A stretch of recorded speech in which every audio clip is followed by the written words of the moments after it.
આજે જામનગરમાં ભારતીય જનતા પાર્ટીના સૌ આગેવાન કાર્યકર્તા મિત્રો જોડે બેસવાનો અને ચૂંટણી કાર્યાલયનો જવાનો અવસર પ્રાપ્ત થયો.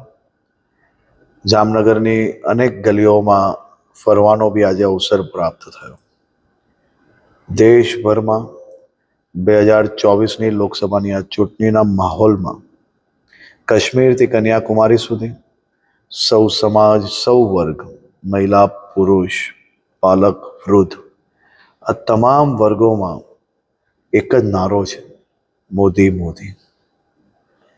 દેશના સૌ નાગરિકો સાથે મળીને આ ચૂંટણીમાં એક નવો ઇતિહાસ બનાવવા માટે આગળ વધી રહ્યા છે.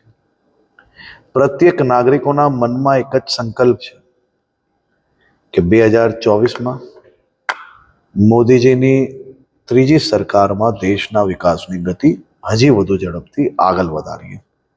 આદરણીય મોદીજી જામનગરને ચૂંટણી સભા સંબોધવા માટે જ્યારે જામનગર પધારવાના છે, આજે સૌ ભારતીય જનતા પાર્ટીના આગેવાનો સાથે ગ્રાઉન્ડનું નિરીક્ષણ, વ્યવસ્થાઓની બેઠક થઈ અને ખૂબ મોટી સંખ્યામાં જામનગરના દિલમાં મોદી અને મોદીજીના દિલમાં ગુજરાત અને જામનગર છે.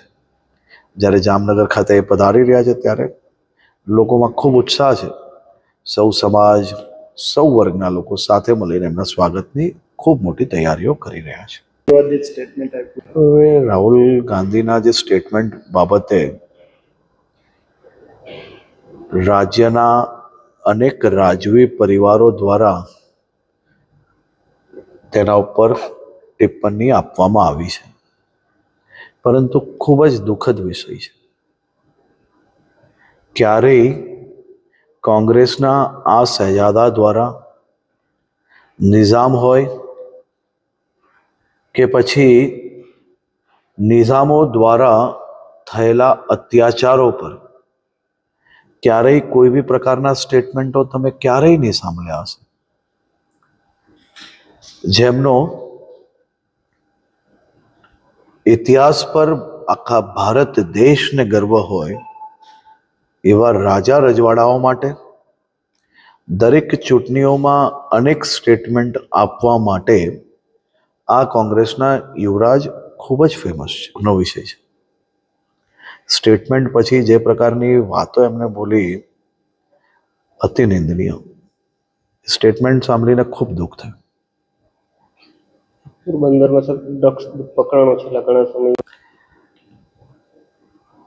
હું ગુજરાત એટીએસ, એનસીબી અને કોસ્ટગાર્ડની આખી ટીમને ખૂબ ખૂબ અભિનંદન આપું છું.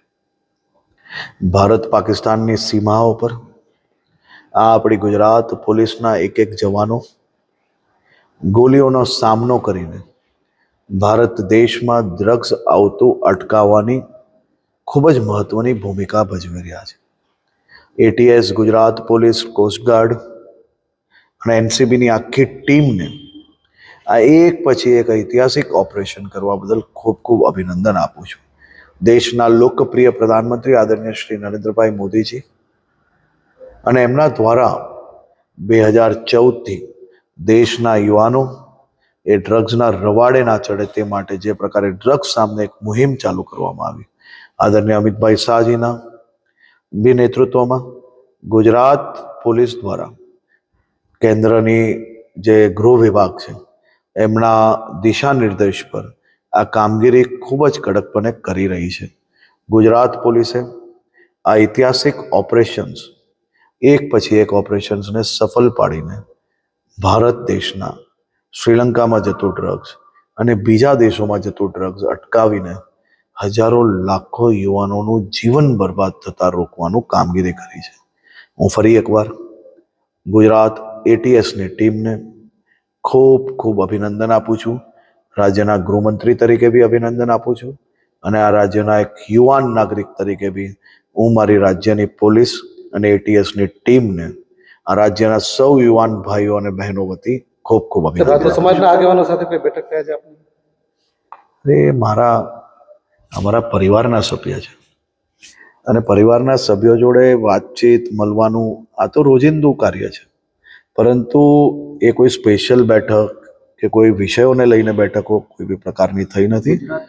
એ પરિવારના જ સભ્ય છે એટલે સામાન્ય રીતે વાતચીત ચાલુ હોય અને એ જ વાતચીત ચાલુ છે. ગુજરાતનો મોટામાં મોટો દરિયાકાંઠો જામનગર અને દ્વારકા જિલ્લાનો છે જીએમબી પોલીસ બંને આ પેટ્રોલિંગની કમી હોય ને, આ પેટ્રોલિંગની કમી હોય તો આટલા મોટા ઓપરેશન, દેશના ઇતિહાસના સૌથી મોટા ઓપરેશન કરનાર બીજી કોઈ નહીં પરંતુ આપણી ગુજરાત પોલીસ છે અને ખૂબ જ મોટી સફળતા પ્રાપ્ત કરી છે.